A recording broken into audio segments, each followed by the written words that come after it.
আদাব। নমস্কার। আমি ডাক্তার গৌতম দত্ত। দত্ত হোমিও কেয়ারের পক্ষ থেকে আপনাদের সকলকে আন্তরিক প্রীতি ও শুভেচ্ছা জানাচ্ছি। প্রিয় হোমিও প্রেমী ডাক্তার ভাই বোনেরা, আজকে আমি আরেকটি নতুন ভিডিও নিয়ে আপনাদের সামনে উপস্থিত হয়েছি।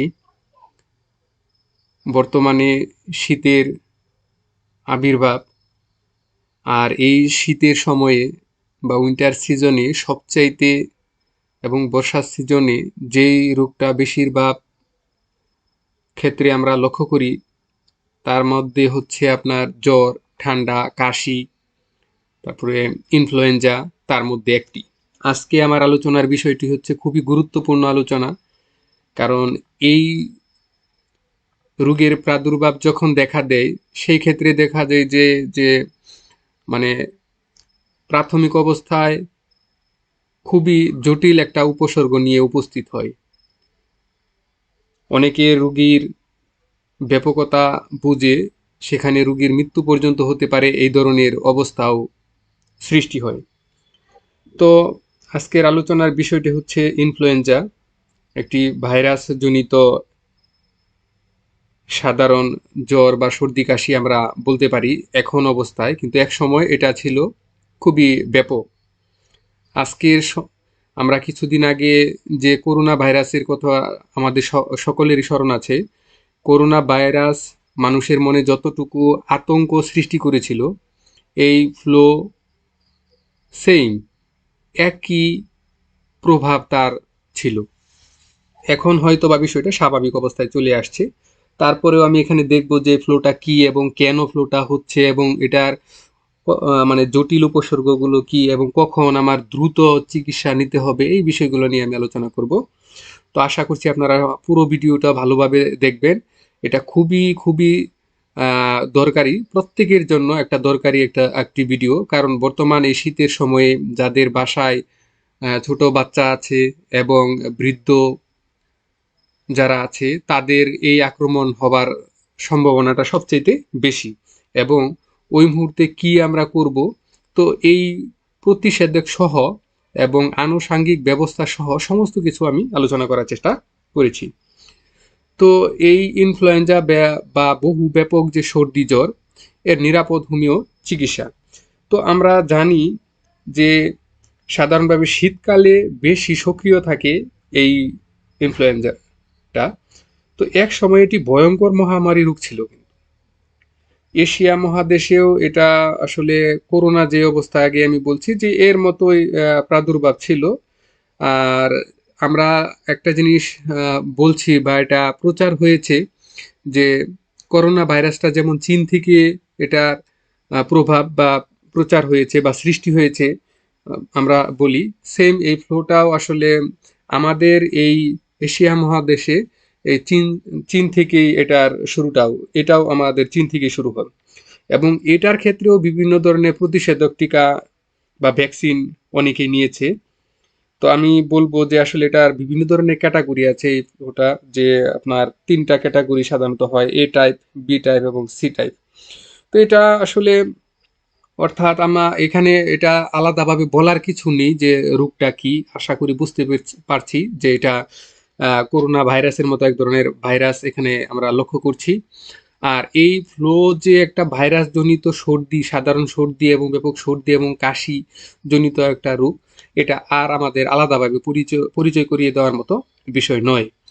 তো এই রোগ হওয়ার ক্ষেত্রে এটা কিন্তু আরেকটু সতর্কতা থাকতে হবে, করোনা ভাইরাসের মতো যে এই রোগীকেও একটু আলাদা থাকতে হবে। কারণ এই রোগটা হাঁচি কাশির মাধ্যমে সংক্রমিত হয় এবং ব্যক্তির কাছাকাছি যদি যাওয়ার মাধ্যমে ওই রোগটা ছড়ায়। তো চলেন এই রোগের লক্ষণগুলো আমরা একটু দেখে নিই যে কি কি লক্ষণগুলা এই ইনফ্লুয়েঞ্জার লক্ষণ। এক, হঠাৎ জ্বর আসা। দুই, শরীর ব্যথা এবং অস্বস্তি বোধ।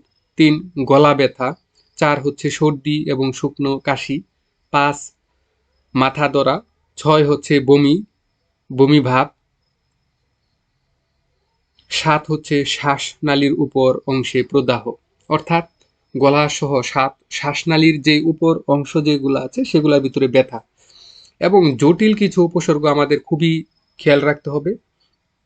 সেটা হচ্ছে যে আগে থেকেই যদি রোগীর হার্টের সমস্যা থাকে, এই ধরনের লক্ষণ যদি একটা কিছু দেখা যায়, তো এটা আমাদেরকে জটিল উপসর্গ হিসেবে আমাদের চিহ্নিত করতে হবে। ২ নাম্বার হচ্ছে শারীরিক দুর্বলতা ও ক্লান্তি যদি থাকে, অর্থাৎ রোগী একেবারেই দুর্বলতা বোধ করে এবং দুর্বল হয়ে গেছে, এই ধরনের লক্ষণটা হচ্ছে আমাদেরকে জটিল লক্ষণ।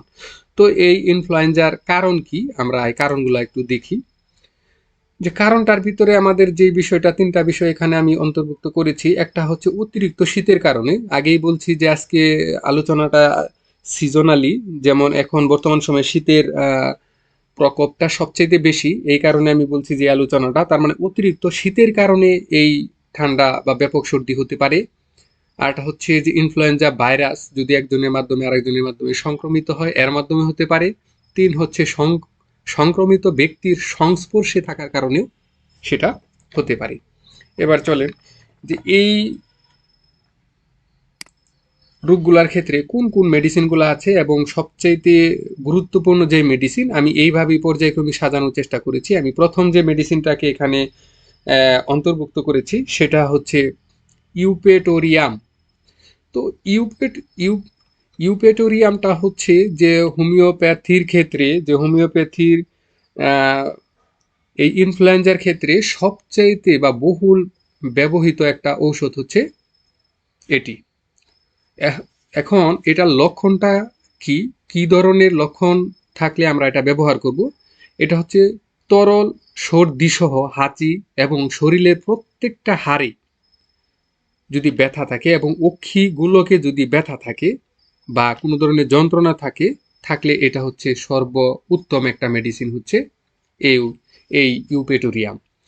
তো ইউপেটোরিয়াম পার্প, এটা আবার আরেকটা বিষয় হচ্ছে যে মনে হয় যেন অস্থি বা হাড়গুলা ভেঙে যাচ্ছে, এই ধরনের ব্যথা তার থাকে এবং মাথার পিছনের অংশে ব্যথা এবং ভারবোধ থাকে। মাথার পিছনের যে অংশ সেটাতে ব্যথা বা বারবার যে বুধ থাকে সেটা অক্সিপেটাল পিটাল আমরা যেটা বলি। এছাড়াও বলছে যে পুরাতন তরল কাশির সময় বুকে ব্যথা, এবং এই ব্যথাটা কারণে দেখা যায় যে অনেক সময় আছে যে রুগী আহ, অতিরিক্ত কাশির কারণে আহ, তার বুকে হাত দিয়ে রাখে এবং অধিক যে পিপাসা থাকে, অনেকটা ব্রায়োনিয়ার মতো লক্ষণ যেটা পরবর্তীতে আমরা দেখব, এবং অধিক পিপাসা থাকে।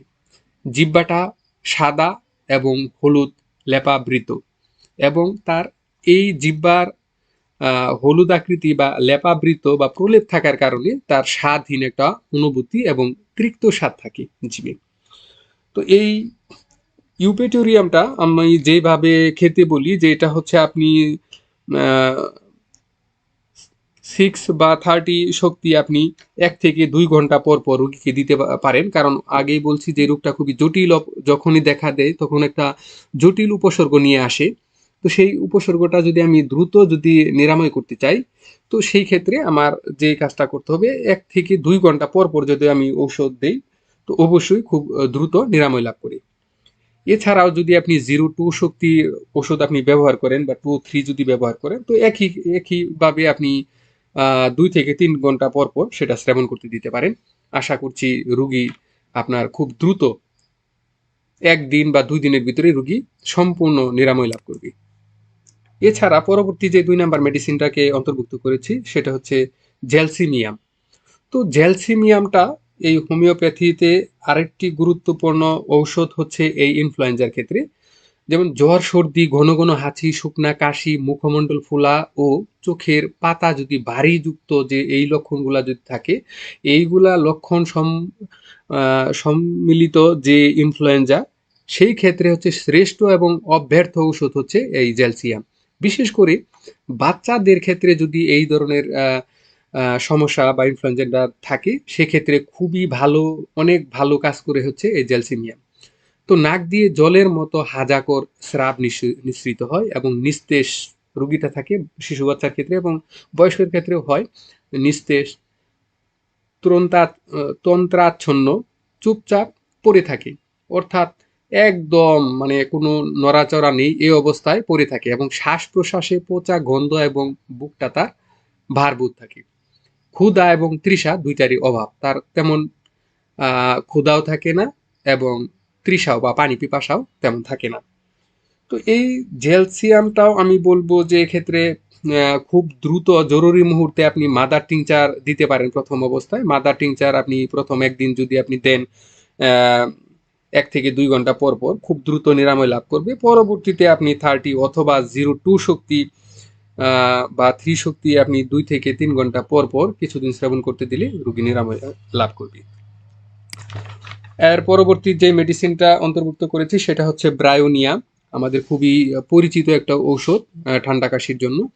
তো ব্রায়োনিয়া এলভা বা এল, এই ওষুধটা মূলত কি ধরনের, যে ঘন সাদা বা হলুদ সর্দি সহ বা সর্দি স্রাব সহ জ্বর এবং মাথা ব্যথা যদি থাকে, হাঁচি কাশি এবং বুকে ব্যথা থাকলে এটা হচ্ছে কি একটা উত্তম ঔষধ। যদি বুকে ব্যথা থাকে সেই ক্ষেত্রে এই হাঁচি কাশি বা ঠান্ডা মানে হলুদ, এক্ষেত্রে আর একটা জিনিস আমাদেরকে লক্ষ্য করতে হবে, এই ব্রায়োনিয়ার স্রাবটা কখনো পাতলা হয় না, সবসময় একটু ঘন হয় বা গাঢ় হয়। বা এই ধরনের যদি গাঢ় পাতলা না হয়ে যদি গাঢ় প্রকৃতির সর্দি স্রাব থাকে, সেই সাথে বুকে ব্যথা মাথা ব্যথা বা জ্বর বা হাঁচি যদি থাকে, তো সেই ক্ষেত্রে উত্তম ঔষধ হচ্ছে এই ব্রায়োনিয়া। তো ইনফ্লুয়েঞ্জা জ্বরে মানে নড়াচড়া করলে যন্ত্রণা বাড়ে, তাই রোগী কি করে চুপ করে পড়ে থাকে, চুপচাপ থাকে এবং শ্বাসকষ্ট সহ ঘন ঘন নিঃশ্বাস ত্যাগ করে এবং দিন রাত প্রচন্ড পিপাসা, তার পিপাসাটা অনেক বেশি, দিন রাতের প্রচন্ড পিপাসা এবং অনেকক্ষণ পর পর অধিক পানি পান করি। অর্থাৎ এই ব্রায়োনিয়ার রুগী যখন পানি পান করে বা পানি খায়, তখন সে অধিক পরিমাণে পানি পান করি, জিহ্বাটা তার থাকে সাদা এবং লেপাবৃত। এই ব্রায়োনিয়ার ক্ষেত্রে আমি বলবো যে এটা আপনি 200 এবং 1M উচ্চ শক্তি দেওয়াটা সবচেয়ে ভালো কাজ করে। এই ক্ষেত্রে আপনি 2 থেকে 3 বার আপনি দিতে পারেন, অথবা 02 শক্তি আপনি দিনে 2 থেকে 1 বার বা 2 থেকে 3 বার পর্যন্ত সেটা আপনি দিতে পারেন। পরবর্তী যে মেডিসিনটা আমি অন্তর্ভুক্ত করেছি সর্বশেষ, সেটা সেটা হচ্ছে রাস্টক্স। হোমিওপ্যাথিতে একটা খুবই গুরুত্বপূর্ণ একটা ওষুধ হচ্ছে এই রাস্টক্স।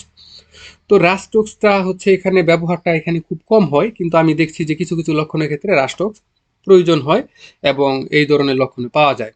যদি বর্ষাকালে এবং বৃষ্টিতে ভিজে বা ভিজা স্থানে বসবাস করে যদি কোমরের ব্যথা সহ যদি সর্দি কাশি দেখা দিলেই এটা হচ্ছে উৎকৃষ্ট ঔষধ। অর্থাৎ বর্ষাকালে বসবাসের সহিত বা ভিজে আবহাওয়ায় বসবাসের কারণে যদি কোমরের ব্যথা, তার কোমরের ব্যথাটা থাকে, কোমরের ব্যথা সহ যদি এই ধরনের সিমটম আমরা যদি দেখি, তো সেই ক্ষেত্রে রাস্টক্সটা হচ্ছে আমাদের উৎকৃষ্ট ওষুধ। এবং সর্দির সহিত হাত পায়ে চাবানি কামড়ানি ব্যথা, যা টিপে দিলে উপশম, অর্থাৎ চাপ যদি দেওয়া হয় চাপে উপশম, গলার ভিতরে প্রদাহ এবং ফোলা থাকে, ব্যথা এবং অস্থিরতায় রুগী এপাশ ওপাশ কি করে ছটফট করে, এবং জিহ্বার অগ্রভাগ ত্রিকোণ আকৃতির থাকে বা ত্রিভুজাকৃতির থাকে এবং ত্রিভুজাকৃতির লাল বর্ণ থাকে। এবং দেখা যায় যে রাস্টক্সের রুগী ঠান্ডা দুধটা পছন্দ করে, যেটা তার আবার এই পরিস্থিতিতে ইনফ্লুয়েঞ্জার পরিস্থিতিতে খুবই খারাপ অবস্থা আবার সৃষ্টি করার জন্য দায়ী থাকে, কিন্তু তার পছন্দটাও আবার এই ঠান্ডা দুধ। তো এই ক্ষেত্রেও আমি বলছি যে এখানে আপনি 30 অথবা 6 পাওয়ারের ওষুধ আপনি দিনে 3 থেকে 4 বার আপনি দিতে পারেন। এটা অবশ্যই রাত্রে প্রয়োগটা নিষেধ। আর যদি আপনি 02 শক্তি আপনি ব্যবহার করেন, তো অবশ্যই 1 থেকে 2 বার প্রতিদিন দিতে পারেন। এর পরবর্তী যে মেডিসিনটা, সর্বশেষ মেডিসিনটাকে আমি অন্তর্ভুক্ত করেছি সেটা হচ্ছে প্রতিষেধক হিসেবে বা প্রিভেনশন। তো এই প্রিভেন্টিভের ক্ষেত্রে আমরা যে মেডিসিনটা এখানে ব্যবহার করা মানে হচ্ছে সেটা হচ্ছে কি ইনফ্লুয়েঞ্জিনাম। তো ইনফ্লুয়েঞ্জিনামটা হচ্ছে 200, এই 200 শক্তির ঔষধটাকে আপনি আহ, একমাত্রা, অর্থাৎ একমাত্রা একজন ডাক্তারের পরামর্শ নিয়ে একমাত্রা কিভাবে সেবন করতে হয় সেভাবে একটা মাত্রা তৈরি করে দিবে, একমাত্রা আপনি এটা যদি খান, তো এই ক্ষেত্রে এই ইনফ্লুয়েঞ্জার প্রতিষেধক হিসেবে কাজ করবে এই ওষুধটা। তো এটা ঘন ঘন খাওয়া যাবে না, আপনি এক মাত্রা খাওয়ার পরে আপনাকে আর দ্বিতীয় মাত্রার প্রয়োজন হয় না এবং ঘন ঘন না দেওয়াটাই সবচেয়ে ভালো। এবং সর্বশেষ আমি যে বিষয়টাকে অন্তর্ভুক্ত করেছি সেটা হচ্ছে যে আনুষাঙ্গিক ব্যবস্থা বা অ্যাক্সেসরি সিস্টেম। তো আনুষঙ্গিক ব্যবস্থার ভিতরে আমি বলবো এক্ষেত্রে কিছু চমৎকার এখানে আনুষঙ্গিক ব্যবস্থাকে আমি অন্তর্ভুক্ত করার চেষ্টা করেছি। সেটা ওষুধের পাশাপাশি এই কাজগুলা যদি আমরা করি তাহলে রোগী দ্রুত আরোগ্য লাভ করে। অর্থাৎ বুকে, পিঠে, হাতে কর্পূর মিশ্রিত তেল, যেটা বাজারে এক ধরনের কর্পূর পাওয়া যায়, এটা যে কোনো দোকানে আম যদি ঔষধের দোকানও হতে পারে, সেটা কিছু আমরা আয়ুর্বেদ ঔষধ বিক্রি করে সেই ধরনের দোকানে গেলেও আমরা পাবো যে কর্পূর। এই কর্পূরটা যদি তেল তেল যদি মালিশ করলে খুবই উপকার হয়, সেটা বুকে, হাতে, পায়ে এটা মালিশ করলে খুবই উপকার হয়। এছাড়াও তুলসী পাতার রস এবং বাসক পাতার রস ফুটিয়ে মানে মধু দিয়ে খেলেও ভালো হয়। আবার তুলসী পাতা বা বাসক পাতা যদি জলে ফুটিয়ে মধু দিয়ে খেলে সেটাতেও ভালো উপকার হয়। তো এই ছিল আজকে আমার আলোচনা। যদি আমার আলোচনাটি আপনাদের ভালো লাগে অবশ্যই আমার চ্যানেলটিকে সাবস্ক্রাইব করবেন, যেন আরও এই ধরনের নতুন নতুন ভিডিও আপনাদের সামনে উপস্থাপন করতে পারি, আপনাদের চিকিৎসা সেবার ক্ষেত্রে কিছুটা ভূমিকা রাখতে পারি। তো ভালো থাকবেন, সকলকে ধন্যবাদ।